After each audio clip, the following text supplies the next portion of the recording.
All right, we are live and recording. Hello everybody, welcome to another KeyShot webinar. My name is Rex and I am proud to announce we have a guest webinar today from Steve Talkowski. He's a character designer behind the Sketchbot and Sketchbot Studios. He'll show us some more info on that. He's based out of Santa Monica, California, so he's local, near us here in Irvine. And we have SIGGRAPH next week, so we wanted to do something that was a little more entertainment design related. So Steve is going to go through his KeyShot workflow, talk about setting up his models in Maya, bringing those into KeyShot. And he has a lot of exciting stuff to show us today. So without further ado, Steve, show us what you got. All right. You guys can hear me okay? Sounding good. All right, cool. So, and you see my screen, which is the title frame here, KeyShot workflow? That's right. Awesome. Okay, so guys, I'm going to go through probably about 5-10 minutes of slides first. I want to give everyone just an overview of how I've been using KeyShot. Really quick background is that I'm a relatively new KeyShot user. I've been using it for about 10 months. And it all started last October when I had an opening in my schedule to participate in this really cool event called Inktober that Jake Parker was doing. And he's been doing it for a couple of years. I did it the year before. But this year, I wanted to do something extra, and my buddy DaCosta Bailey, who goes by Chocolate Soup, was also doing something in October called Bottober. So, of course, because I'm the overachiever and I have to do everything that I can in one project, I decided to do an ink drawing a day and then take that model into Maya, bang it out really quickly, and then I was like, I'm going to try to use this new program called KeyShot that I've been aware about, but I have never really had a chance to use it. And so I was, had a trial to check it out, and I just dived in. I mean, I really just like opened it up and started seeing how quickly I could start getting stuff going. So I'm just going to go through, I'm not going to go through every single one of these, but I'll just show you what happened was I would do a quick ink sketch, and I'd probably spend no more than 15-20 minutes on a quick sketch every morning. That'd be the first thing I would do. And then I would jump into Maya and spend about 3 to 4 hours on some basic modeling and go through and then drop it into KeyShot. And I'll tell you, it was really fast to get in there and start putting some materials on these guys and just going through the options. It was really fun. I can't tell you how easy it was to just get up and running in KeyShot. I didn't have to worry about setting up lights. My camera angles would come over from Maya. There's a little bit of course, learning about how to get the geometry in. I discovered there's a couple things where I use a lot of box modeling on my characters, and then I use the 3 key for preview in Maya. Well, what I'll do then is, here's a quick little screenshot. You can see the Maya screen on the left.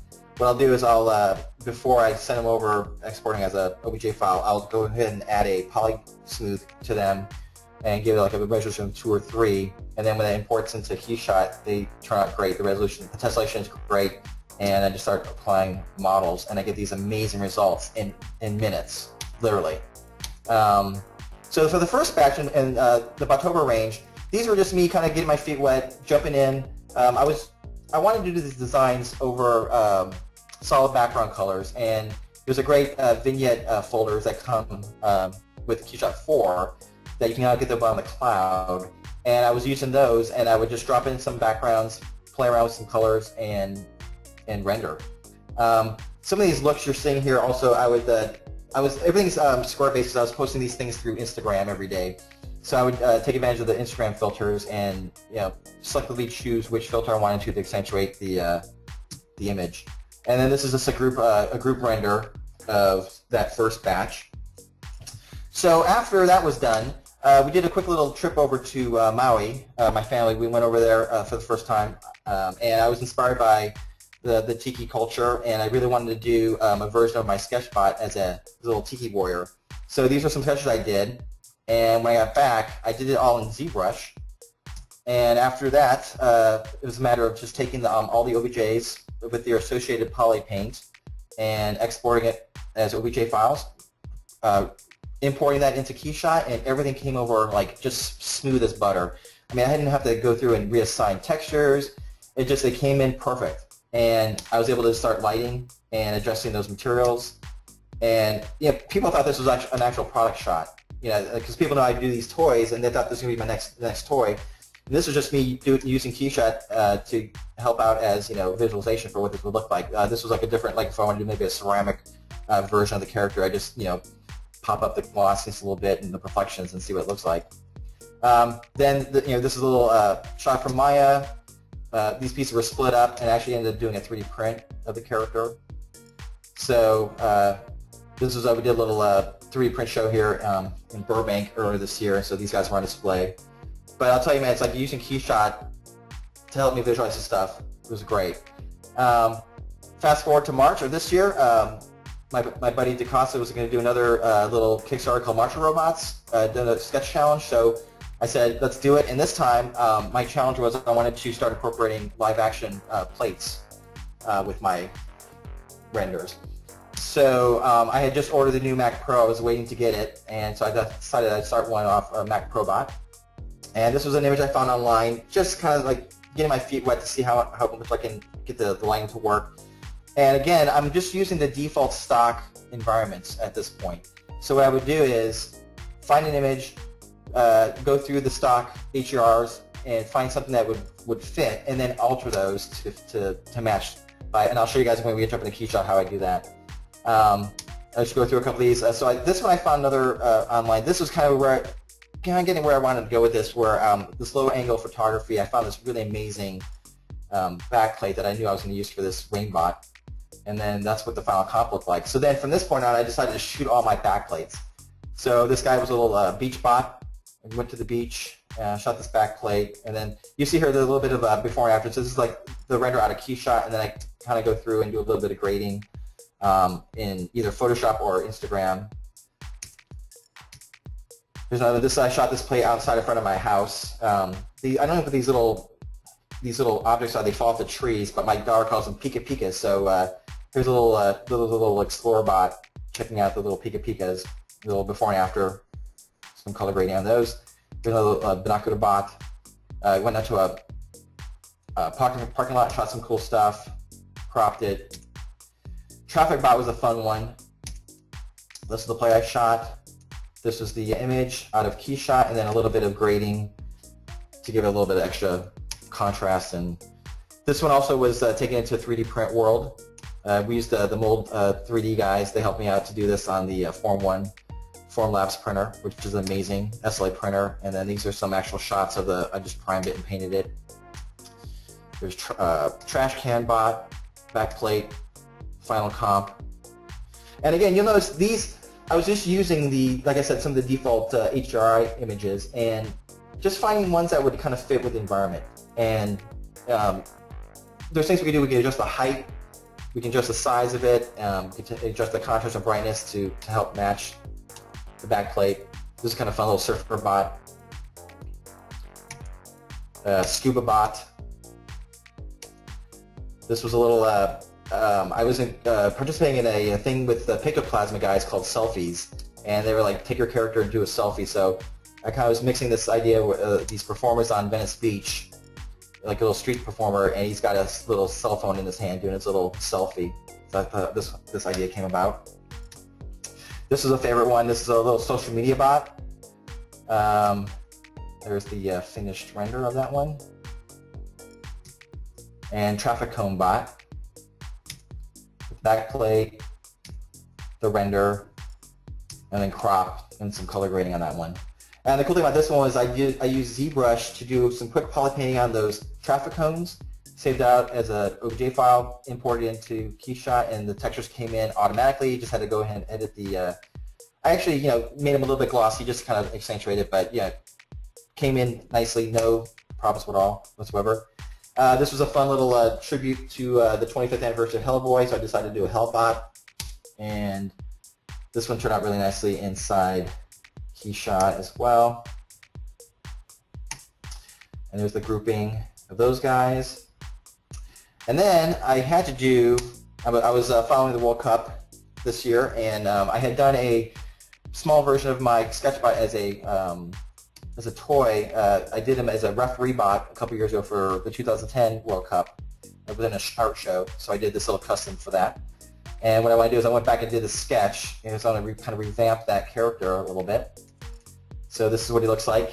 I'll show you guys this one. We're going to go into this right now, but this is the first render I did. And then I decided to find some imagery online to put him in a stadium. And here is the results of that. So now it's time to go into KeyShot. And let me change my screen to the main screen. We're going to quit Keynote. And we're going to start up KeyShot. And actually, first of all, what I want to do is I want to show you guys the model in Maya and how it's set up first. So, let's go to my recent project. I'll open up the scene. All right, so here's a RefBot. And this modeling process, I was keeping these guys very simple.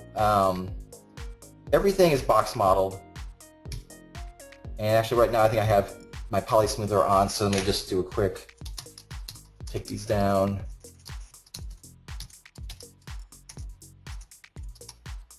Zero. So you'll see that they're very simple objects. Nothing too fancy here. My whole idea was to see how quickly I could do one of these a day. This is the workflow for the robots I did before. Keep everything pretty simple. I started reusing some joints and limbs, and I have basic rudimentary hierarchies on these guys. So I can go through and pose different pieces. Just very basic stuff. But one important thing I noticed was that it's important to keep the hierarchies. For this, at least, I didn't have any skeletal setup on here. So what I did was I would have the everything was grouped. So that way I could apply separate materials and not worry about them. Like if it was a parent-child hierarchy, it would go down if I wanted to have this be different color or material than this. I just went ahead and had everything logically set up in a hierarchy. So all these objects are just set up very clearly here. One little shout out to Modo. I used the mesh fusion to create this this little whistle shape, which is kind of fun. Brought that in as an OBJ, got everything set up here. Once this is done, there's a save export all as an OBJ file. And then we go over to KeyShot and we will import. Go to that file and we'll grab this OBJ file, import, and voila, we get all of our objects in. This is actually with the polysmooth assigned, so everything comes in nice and smooth based on my settings in Maya.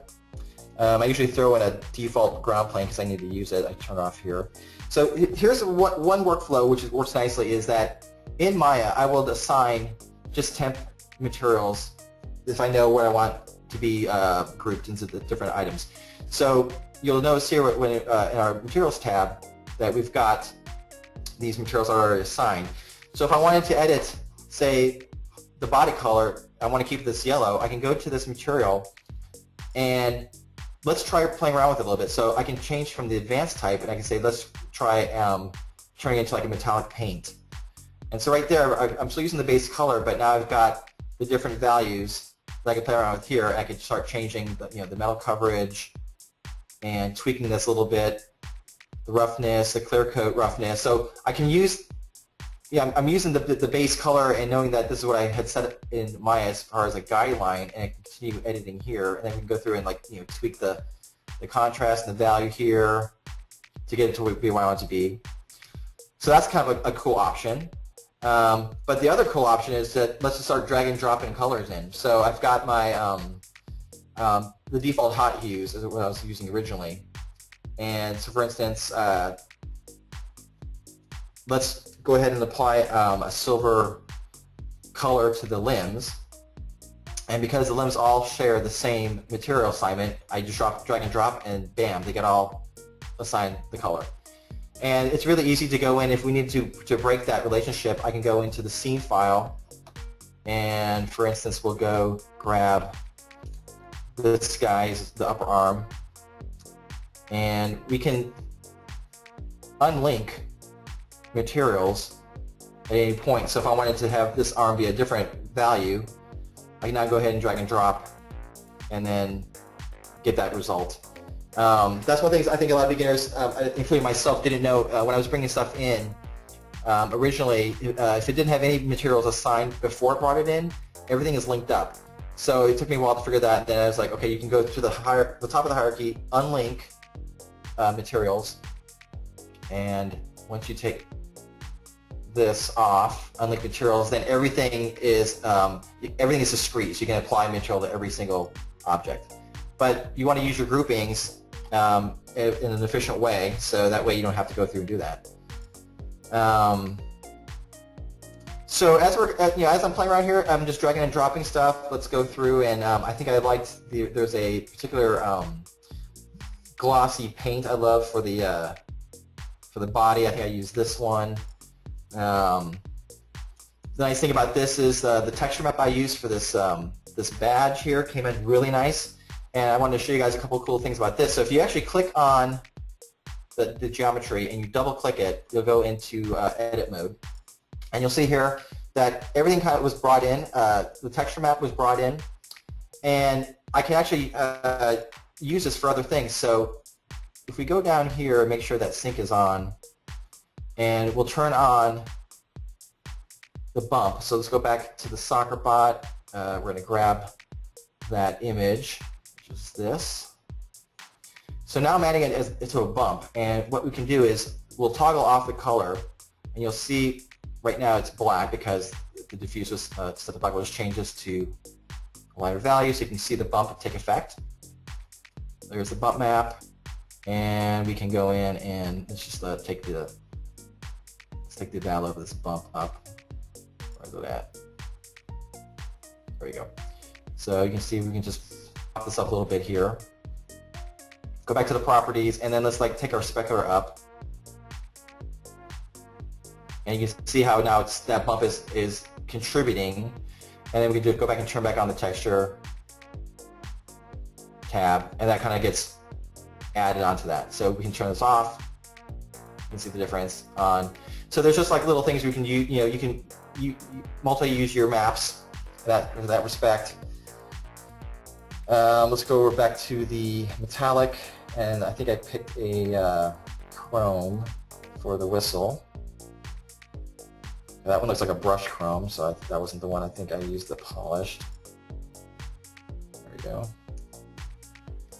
That's a nice look to it. Oh, actually that wasn't it either. Which one did I use?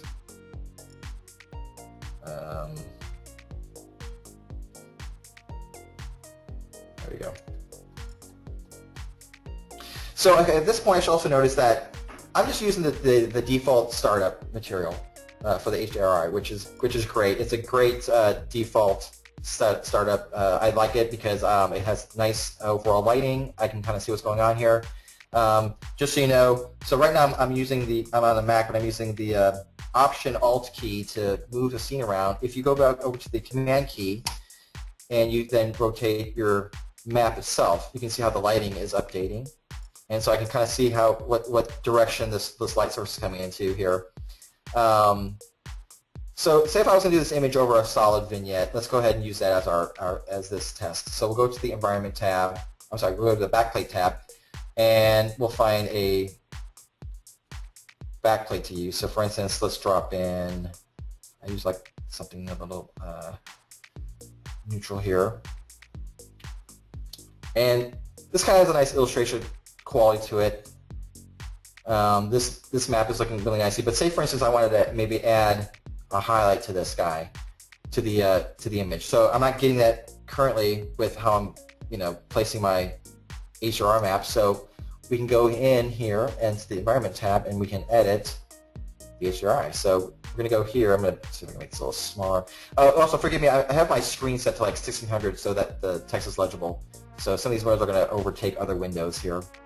But the cool thing about this is, say I want to add a little highlight like right here on the object. So we can set highlight, and it says command click adds highlight. So what we'll do is we'll go in and we'll click. Actually, hold on, I think I accidentally, there we go. Click it, and you can see that we just added a light source. And while it's still active, I can actually just click now and drag and move it around. And I can also go in here and move it around in the pin here, which is awesome. So once you do that, then I can say let's take up the brightness a little bit so we can actually see what it's doing. And we'll take the, we'll make it a rectangular. You kind of see how to change that. It's like you're adding a card in your scene. And it's really, I love being able to interactively say, okay, I want it to do over here. Give a little bit of a rim light over there. That's kind of cool. Say we're done with that one, and let's go ahead and add another one. We'll go back to pins, highlight, and we'll click over on this side and move it around. Say done, and then we'll go back over to the brightness here, and you can change the fall off, and you can change the color if I want to introduce some hues into that. Let's see if it adds a little bit of a, let's give it like a little backlight here, a little rim light. It's got a nice kind of cool blue. Change the radius, and then I mean, it's like really fast to do this. So it's like right there, I'm just like art directing now this image.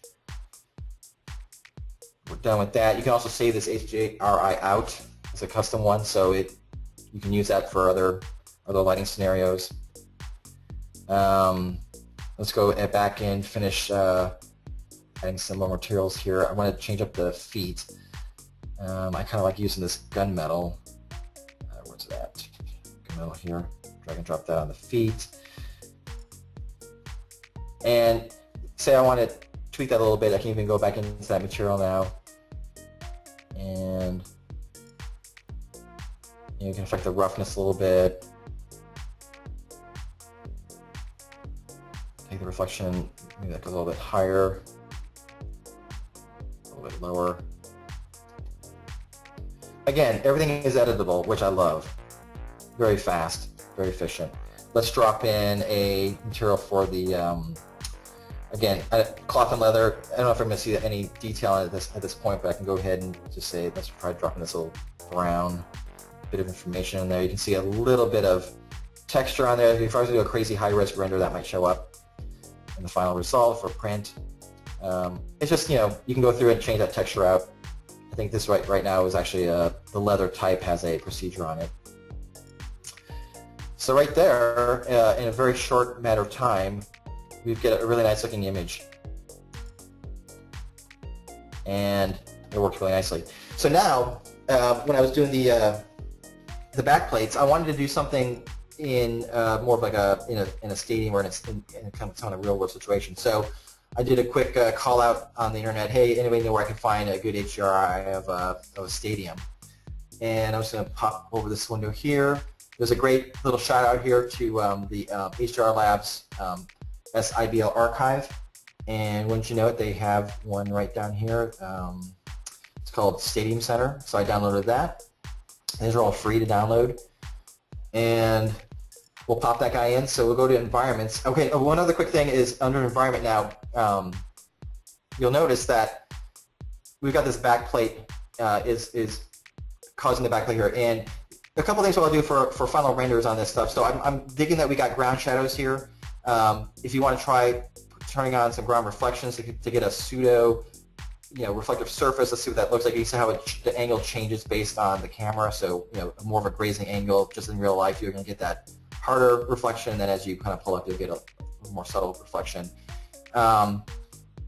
You can also, under the settings, I like to do this a lot. I like to set on ground illumination, which it just helps bounce into the ground a little bit, and it gives it a little more richness. And at certain times, I might try global illumination to see how it affects that as well.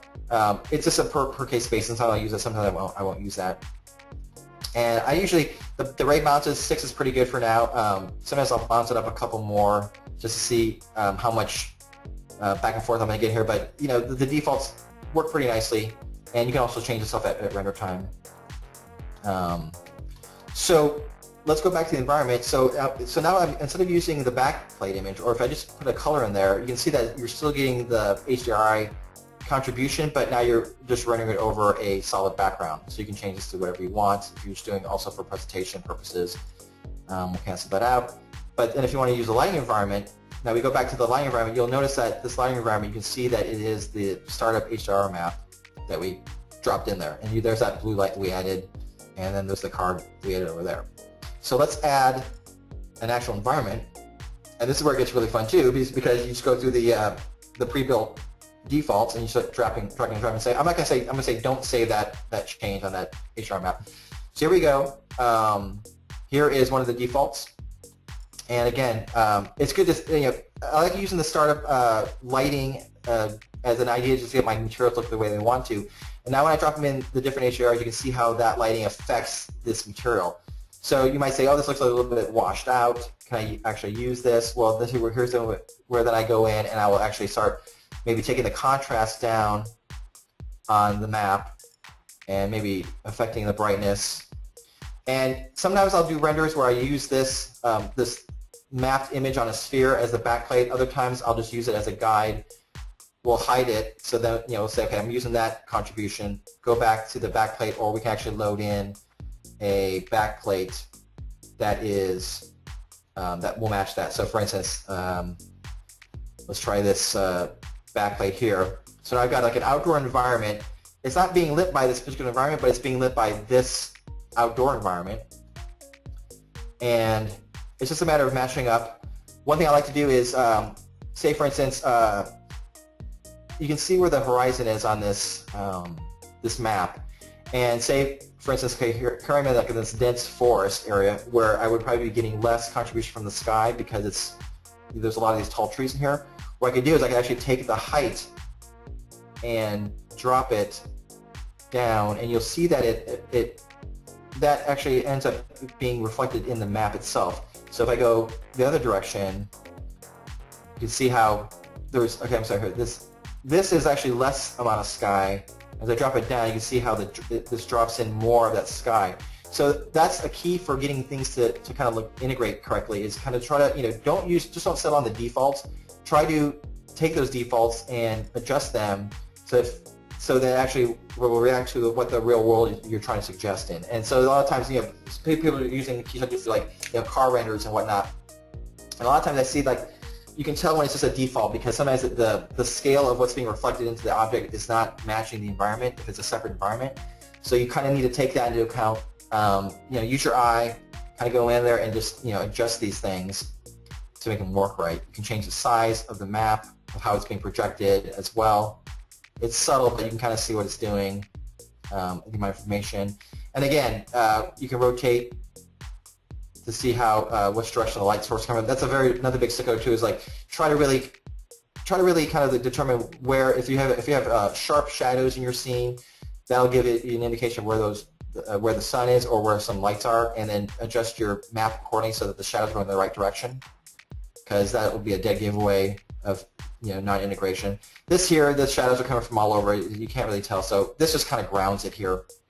And then also you can even go in and sometimes change the ground shadow. So I'll change the ground shadow a little bit, maybe introduce a little bit of color into this. Let's see if I can maybe like a brownish hue here, and then drop it down just to take it out of black. Just to it's subtle, but sometimes depending on what you are rendering, so you will see that. Again, it's just attention to detail on all the stuff. Never settle for the defaults. That's my mantra. One other thing too is you kind of get a good eye for this, but you can a great aid is turning on the ground grid. So this ground grid kind of gives you an idea of what the perspective is right now. This is a 35 focal length. It looks a little bit wide angle-ish. Maybe like flatten it out a little bit to a 50. And that's looking a little bit nicer. Turn that ground grid off. And again, just visualizing this perspective with the grid is very helpful. So maybe we'll take it down And again, it's all like just screen space. So basically what I'll do is I'll sit there and say, okay, well, this character's going to be sitting in this environment, but I want it to be a certain size. And we're going to just kind of tilt our plane to like get it close to this environment perspective. And then we'll turn that off and we'll see how that looks. And then, okay, so I'm saying, well, that force perspective looks pretty good. Maybe we'll tilt it a little bit. It's all just basically doing it by eye. But what we're going to do, I'll show you another really cool trick, which is a new feature in KeyShot 5, is where you can actually match to a background plate. So let's try something different here. Let's try going to this garage plate here. Has some cool stuff. Let's go to this image here. Let's see what this one looks like. So here we are on a desktop or a countertop or in a garage here. And I'm going to change the environment. We're going to go to an interior, and we're going to try something like this office desk because it has a different lighting and it has like a grid on it. Or actually, let's try, conference room might be a little bit warm. Yeah, it's a little bit warm. Let's go back to this guy here. And again, I remember that my environments were ultra a little bit hard. Take this back to the defaults. One on that, one on that.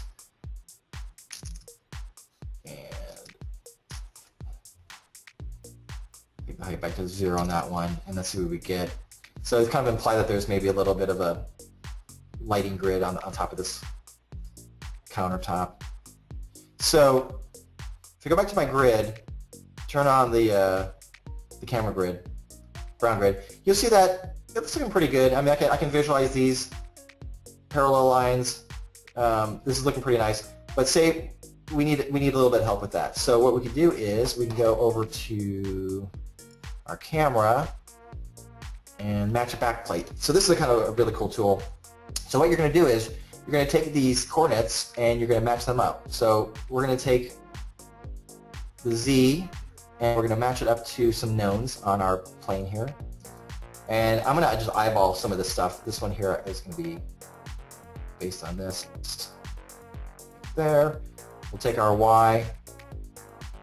And you can see how once I started changing that, it's altering. It's also altering the focal length of the lens.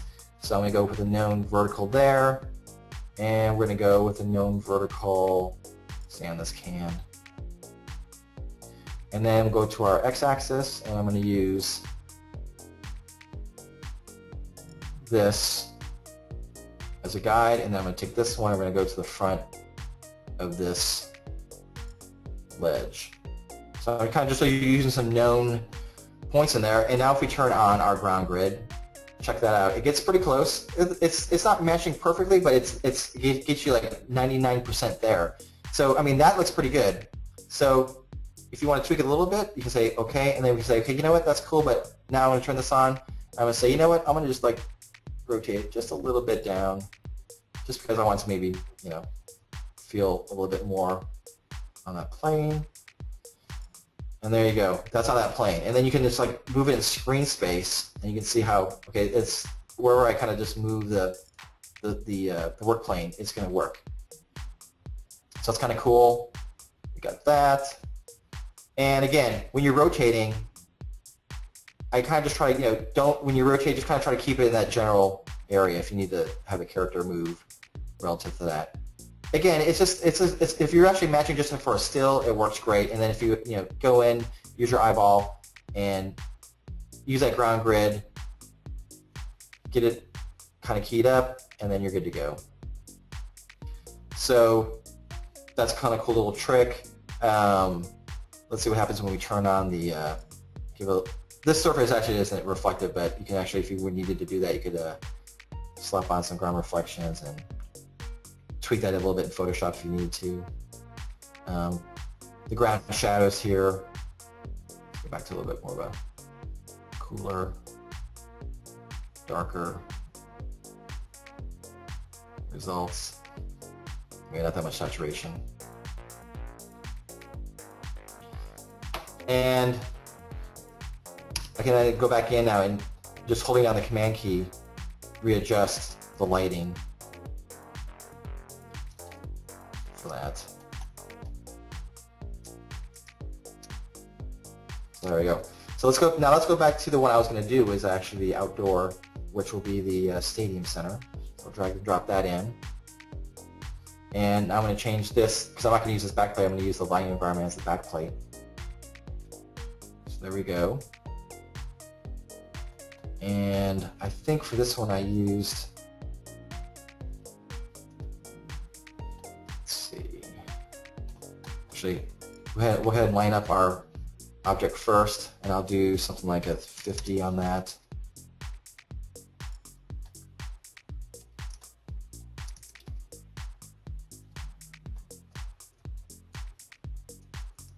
Go back here, drop this down. I think what I did is I ended up dropping the environment down. There we go. And then I kind of get the character at the angle I want him first. And then we'll go through and rotate the map. And I think for this one I was doing something a little fancy where I was trying to like have that red card be against a darker image. And this HDR map was a little bit dull when it came in, so what I did was I popped the contrast on it and then brighten it up a bit. So I had that feel of sun. And then because I was using this low res in the background, one little trick you could do here is you can turn on your depth of field and select the focal point. Let's click there, hit done, and now you can see at the back plate it gets nicely blurred out, and you can actually go in here and change the focal distance a little bit and the f-stop accordingly. That's a little too much.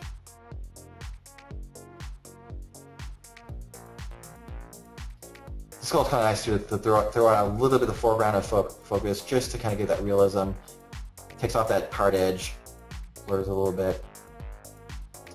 And now, for instance, for this, I would then go in now and say, you know, that yellow, I want it to be a little bit, now this is where you start art directing. So like, you know what, I kind of like, I'm digging this look, but I want to go in now and change up that yellow. So I'm going to go see what my options are here on some of these pre-canned, like that's kind of a nice amount of saturation there. Let's see what this one looks like. You know, you can start tweaking this a little bit and then going back into the lighting here and see how this is in effect.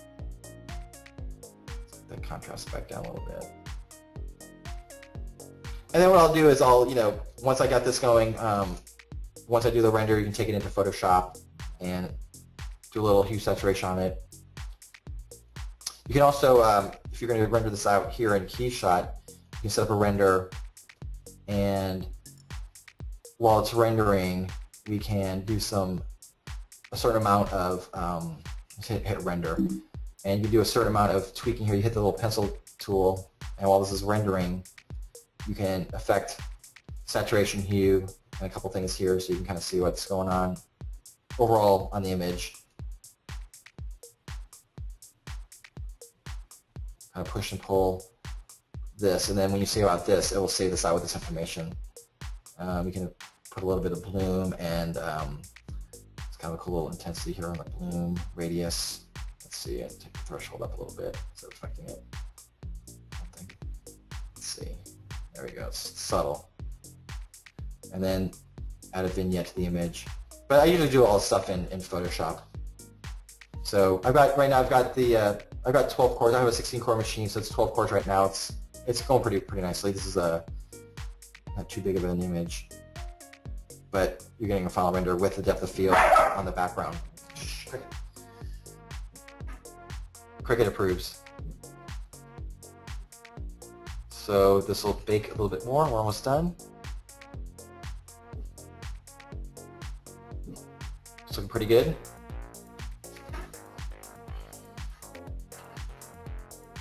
Come on, cores, go, go, go. There we go. Nice. Let's just speed up after it gets off the image, and we're done. So it's kind of a cool little render. Save that out. Save that here. And good to go with that one. So let's now move on to another character. And this one's going to be more of a, just how I start from a base. We're going to go through here and show you guys that the traffic bot. So this is what this guy looks like. Really small here. So this again was box modeled. I think I had these already preset. Some of these were preset to smooth. And again, smart hierarchy. So everything's set up here: torso, pelvis group, arms, legs, etc. And we'll take this export it out as a OBJ file. Go back over into KeyShot. Let's create new. I'm going to save that change. We're going to go ahead and import. This is under Robots, day 6. And I've set it up as an OBJ file. Pop it in. One thing to notice here is I usually tend to, under materials, keep individual parts grouped by objects, just for my grouping information. Import, bam, it's in.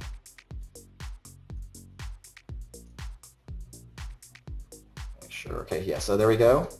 Now you'll notice here, when we go to the scene, and I'll expand this a little bit, they all have the initial shading group assigned. So there's just one material assigned on this one. So if I just drag and drop the material on here, it assigns to everything.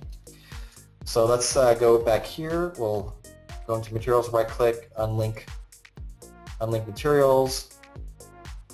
And now what it'll do is it'll give the material for every single instance, but that's fine. What we're going to do is we're going to go ahead and start grouping some stuff. So for instance, and again, my screen here is really small, but if you expand out here, you'll see that I've got kind of a logical grouping. So I'm going to take these guys and this one will take, where's my hand for this one at?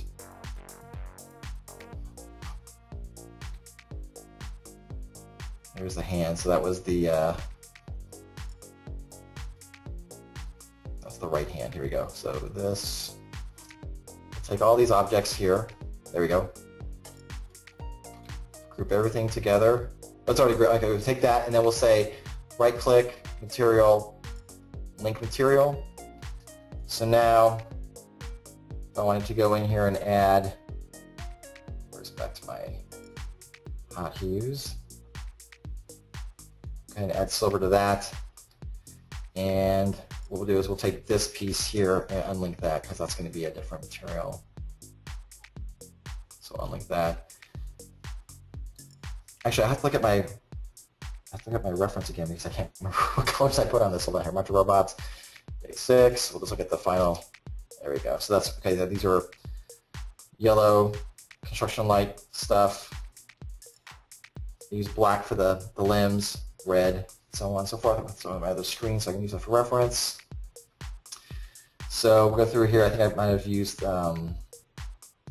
a base this gunmetal to start out with. And this guy here will be the yellow, lemon yellow. Just let's undo that. Let's go back to, so let's drag and drop in some other colors on here really quick. Let me go back to my paint. Like the glossy paint is a go-to.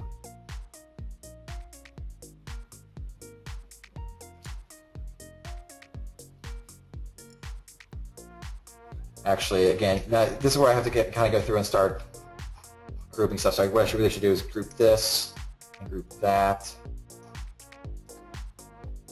as a link. Oh, I'm sorry. You know what I think I did was this piece here. This piece, this is a different model. What I did is I forgot that I had separated this out as a separate piece of geometry. I think that is not reflected in the scene, so never mind that. It's not going to match up. So I had so many different versions of this because I was doing the 3D print model.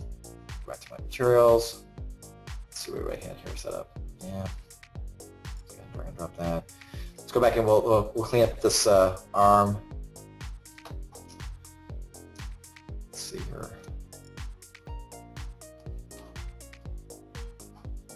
If there's any questions too, while I'm doing this quick setup, Rex, let me know if there's any people want me to answer while we're setting the stuff up here. Nope, we're taking care of the questions on this end. You're doing a great job so far. Okay, cool. So continue linking up some materials. Steve, you can also use the hotkeys to copy and paste the link material. Yes.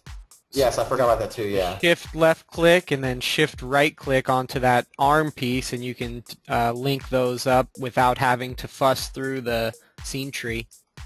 So shift left click and okay. shift right click. There we go.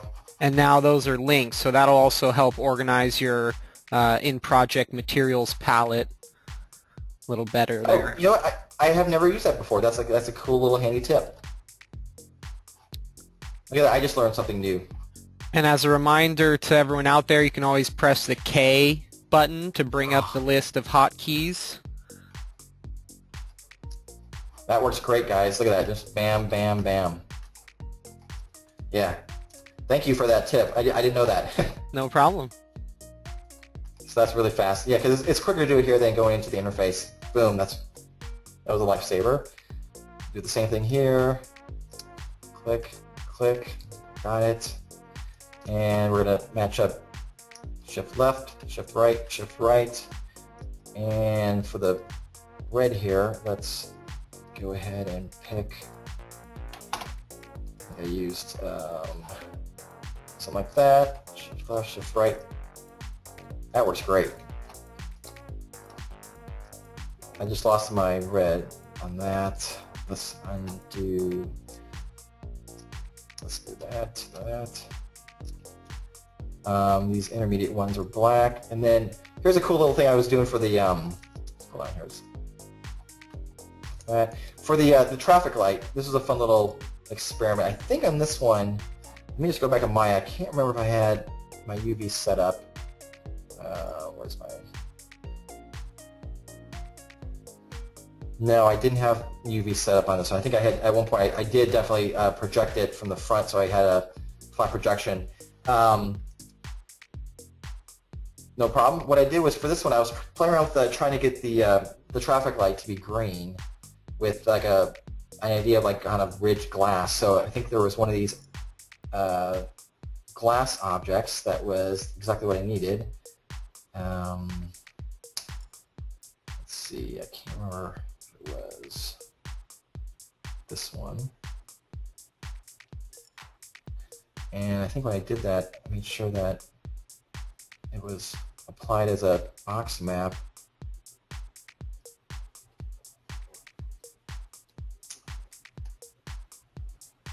Can't remember if that was what I did with it. Actually, you know what? Let me go back to the working one of these that I have, because I'm gonna go down this weird path where I'm not gonna be able to recreate stuff. Let me just get this one right there. There we go. Okay, so this will be sort of easier for me to explain how I got this to work. All right, so what I did here with this light was,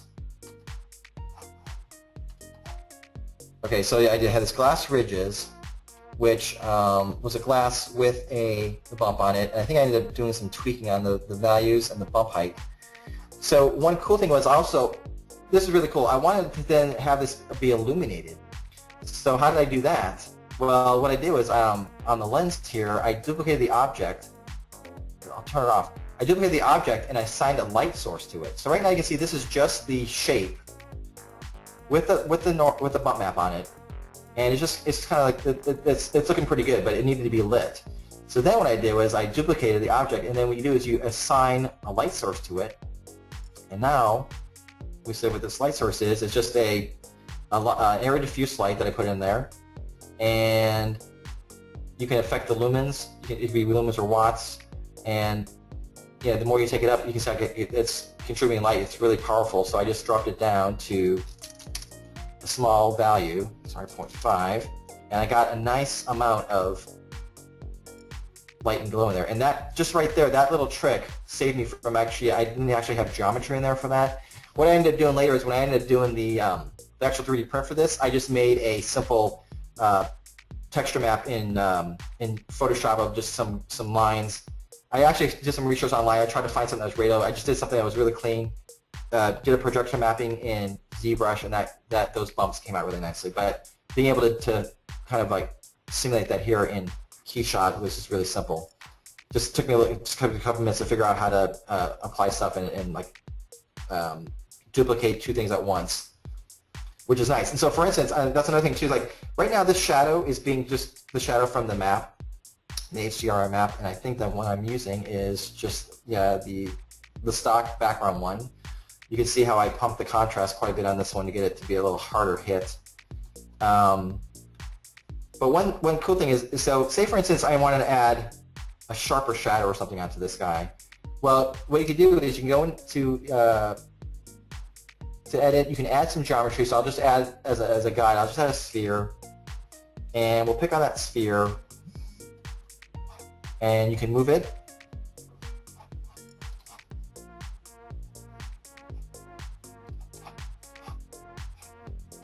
Come on, my mouse is a little touchy here. So we'll go into position, move tool, and this is going to be like a light source. So say we set up there, and then we go through here under materials, under lights, and I'll pick a point light, just drag and drop on it, and oh, why is that doing it? Hold on. Drag and drop. There we go. So now I just turn that into a point light source.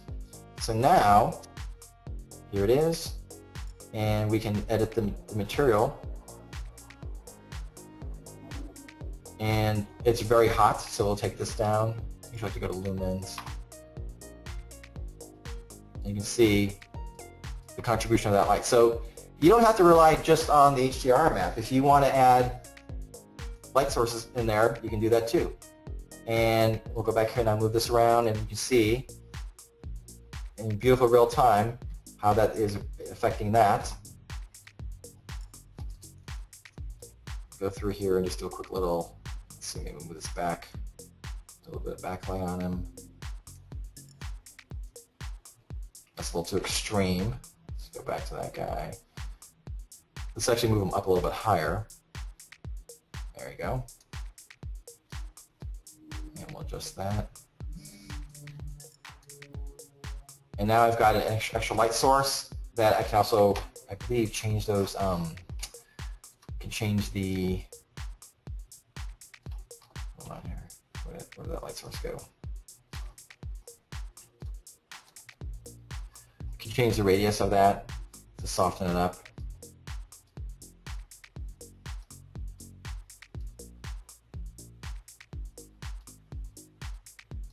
So that's something you can do as well. I don't really need it, so I can turn it off, but you can, so you can affect the color of those as well. And then that's in conjunction with the ground shadows too, I believe. So there we go. So there's that option. You can also just turn it off, and it will turn off. Again, this one here was just an eyeball. Turn on the grid. All right. Turn on the ground grid. See what my perspective is looking like.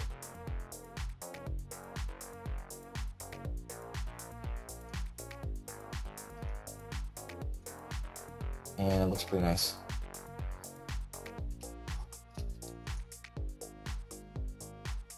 And I think for this one too, I think I just found a really sweet spot. I want it to be a little bit backlit, so this this particular HDR has a nice casting on the shadows. I remember I had some friends on Facebook saying like, "How do you get those shadows to work?"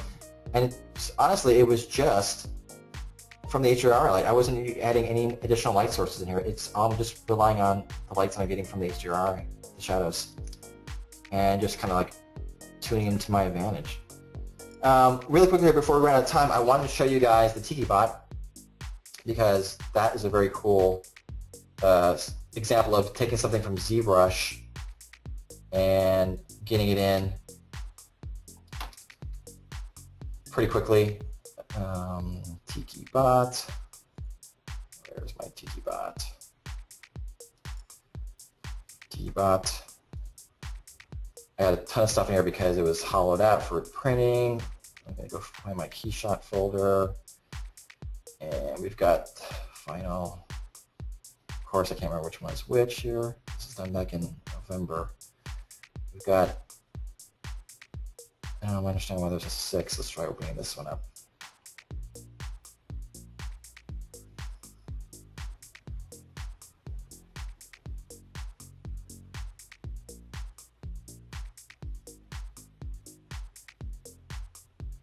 Bam, there he is. So again, this is just export the OBJs with the polypaint, and it comes in and looks awesome. So actually, I haven't opened this guy up in a while. Let me see if I just kind of click on these here. So if you go to the texture, you see they have a color on them, and oh, I'm sorry, hold on. These don't have the color on. I can't remember how I got these in. These aren't showing up. There we go. No, there's something there. For some reason, I'm not getting the texture type to show. It's weird. I don't know why that's not showing up, but this is looking pretty good. Let's go back to the materials here. Again, we can take the roughness down and start giving a nice, diffuse, soft quality to it. If you play with the Fresnel too, you can see how it interacts. I usually like to keep Fresnel on. This is a nice way of how they're calculating the natural fall off. Take the reflection index down. Here's more of like a kind of like a vinyl toy look. Maybe take a little bit of the roughness back down. But all these, all the nooks and crannies here, this is all geometry. So KeyShot handles millions of polygons with like no problem at all. I mean, this is probably like, I think it's probably like maybe like 7 to 10 million polygons for all the stuff. There's a lot of detail on here, so look at this. I'm moving this around pretty quickly. It's like no problem whatsoever. KeyShot for the win. What can I say? Here's another cool thing. Let's see what this guy looks like in an environment. Right now, it's just using the lighting environment, the startup. Let's go in here and put him in an outdoor environment.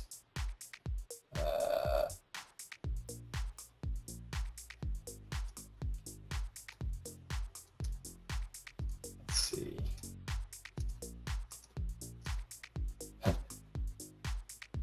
Tiki bot calling his army to arms. Let's go.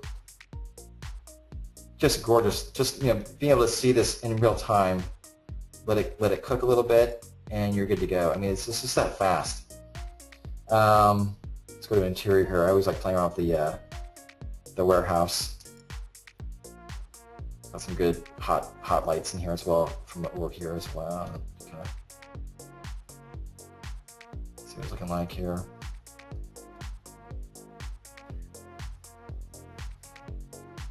Oh, sometimes as a render trick, I will flatten the ground plane. If this doesn't look good because it's curving, but sometimes like an outdoor scene, if it's the horizon's far enough away, you can flatten the ground and get away with using that image. And I'll just use it as as an image just to do a quick render and like not pay too much attention about what's going on in the background.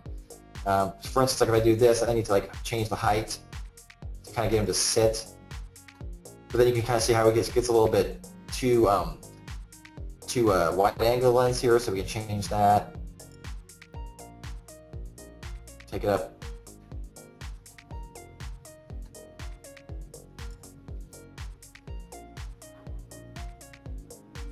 Fooling around with the settings a bit. That's too wide angle.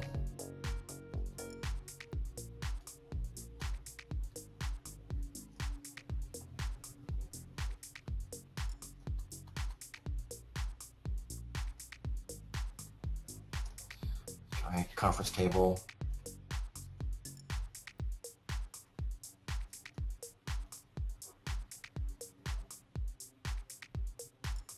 Again, just kind of playing around with a combination of focal length and moving your field of view. If you want to present on this table, kind of present the character where you want to place them. And then just rotate around. Check out your ground grid. Looks good. So we're at the 11 o'clock mark. I'm open for any questions if you guys have any.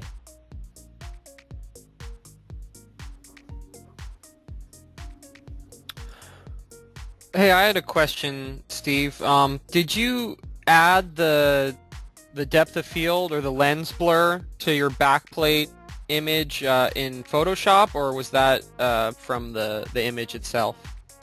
Sometimes I'll do it in Photoshop. Other times I'll do it here. But yeah, it's a combination of both. I mean, sometimes I'll go ahead and do it in Photoshop, and because I can just control it a little bit easier. But when I was doing the backplates for the shoots, I was actually doing them in the camera. So I would set up my focal length and shoot it, so I would get a forced, shallow depth of field as I shot those plates. It kind of locked me into, like this amount was a very fixed, very shallow amount of focus. And then other times I would just try to shoot a plate, and then I would just like post blur it in Photoshop. There's that way you can do you can actually adjust the blur amount interactively. Right. But for the most part, I was doing it all in camera, just so I can kind of like say, yeah, I'm shooting this, and I'm just going to drop this character into the situation as it was shot. So you can do it either way. I mean, like, there's more flexibility if you shoot the plate without it, and then you can actually do your post blur. But I like the bokeh that you get sometimes out of when you do it right on the set. So I'll kind of like go for that and just like live with whatever I got, and then crop to make it work. Excellent. We have a question from David Warner asking if you applied a normal poly smooth or exported with the preview smooth. And I think you can address that. Yeah, okay, so here's the deal. So in KeyShot 4, I was getting success with having the preview smooth saved as a Maya file and then importing it in.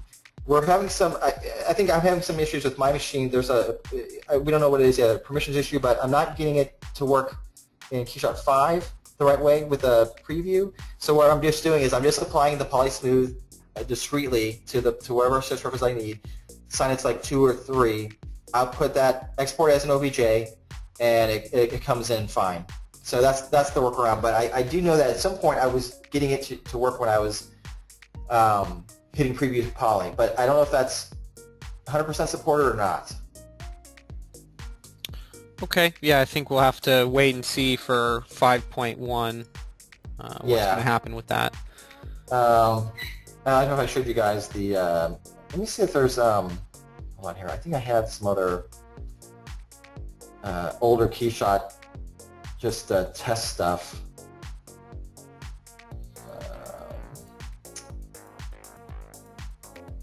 I did have a, one quick thing I can show is I did have some turntable stuff. So, of course I can't remember where I put those at.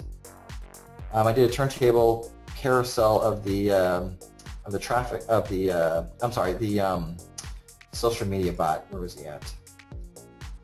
This guy. Let me see if I can find the QuickTime file on that. There we go. So that was a turntable. Whoops. There's a turntable of the little guy, and you can see how. Can I pause that? There we go. Just nice being able to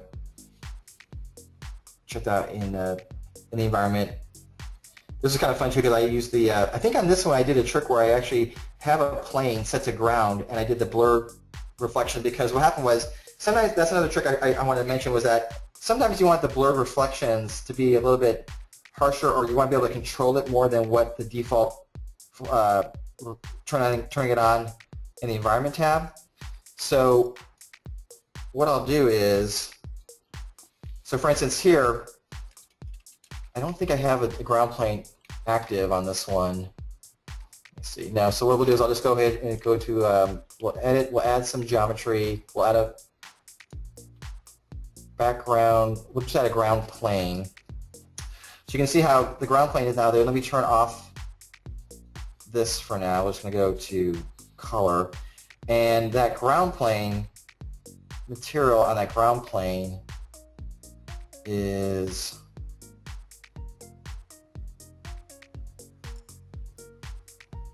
this ground. So what you can do here is you can change it and get different results. I think you need to turn your specular to white. Yeah, I'm sorry about that. Yeah, I forgot about that. Yeah, turn this up a little bit. And then take the roughness.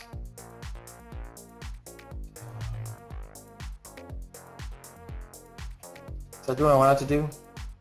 I think because the, you can kind of see there,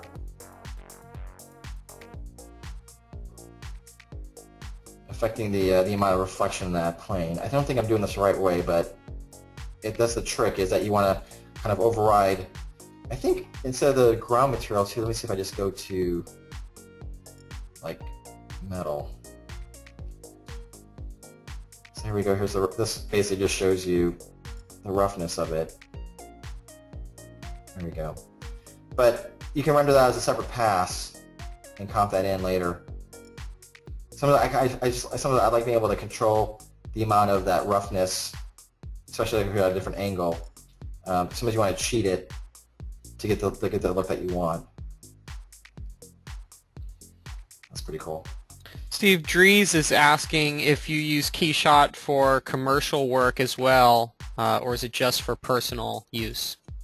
Yeah, I've started now implementing it in the way that I've been doing it is I've been fortunate that on a couple jobs I've been working on where I've needed to I've been asked to actually design some original objects. Unfortunately, I can't show anything right now, but the cool thing is I was able to design a couple objects and devices that might turn into real-world products. And the coolest thing is man, so like, instead of having to fuss around with mental ray and trying to get something working on the Maya side, I could just drop these things in the KeyShot and apply some of these real-world, like, it's going to have like a rubber trim or it's going to have like a chrome trim, and go through some color options for the client, and they can see the stuff and it looks like an actual product shot. I mean, so right there, that's how you use it. It's like there's no confusion, there's no ambiguity. They can see what this is going to look like if it gets produced. Hey, it's going to be like a shiny plastic or a rough plastic. Well, let me just drop on a new material. Here's what it looked like, and whatever method you guys want to output it to. So, yes, I'm starting to finally get it into my production workflow. The next step is I would love to be able to render animations, not just turntables, but actual animations with it. So, my big push is I can't wait to the day that we get to see render using KeyShot in Maya. But for the time being, I'm experimenting with doing some Alembic Cache and FBX exporting to simply do simple translation and rotations. But it'd be great to be able to have the KeyShot render as my main go-to render for all my uses. Look how nice that resolved. As I'm talking, you can see how you let it cook, and you get some really nice renders out of this thing. Steve, would you mind pressing the hotkey H to show your heads-up display? Yeah. Where we can see the amount of triangles and the frames per second. Yeah, so that was 24 million triangles. So let me move it a little bit here. And let me go. I don't want to go. I'm gonna go too many cores because it'll probably affect the readout. But yeah, 12 cores. It's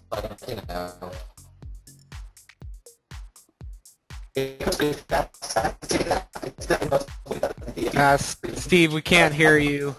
The audio quality's cutting out. Sorry. How's that better? That's much better. For some reason, I didn't think I had selected 16, but I accidentally did. So what I was saying was that I've definitely noticed a speed increase between KeyShot 4 and KeyShot 5 as far as how fast the render got. You can tell that it's resolving a lot quicker. And yeah, I mean, I'll sit here and I'll just pick my angles, do some quick shots, and I'll just do screenshots to send to the client. I'm not bothering right now setting up renders. I don't need to. I'll just I'll save a camera angle in here, and then just if I need to make a change, I'll just go back to that camera angle and change some stuff. But look how fast that resolved. Looks pretty good. So yeah, KeyShot is awesome. I love it. It's my favorite new toy. All right. It's fun. It's fun to render again. Let me put it that way. It's fun to render again. Any other questions? I think that's about it for today. Thank you Cool, so man. much, Steve. Excellent webinar. As a reminder to everyone, a recording of this will be available on youtube.com/KeyShot3D, and you can reference it at any time. Use some of these techniques that Steve has showed us today. And yeah, all right, until next month, see ya. Thanks, guys.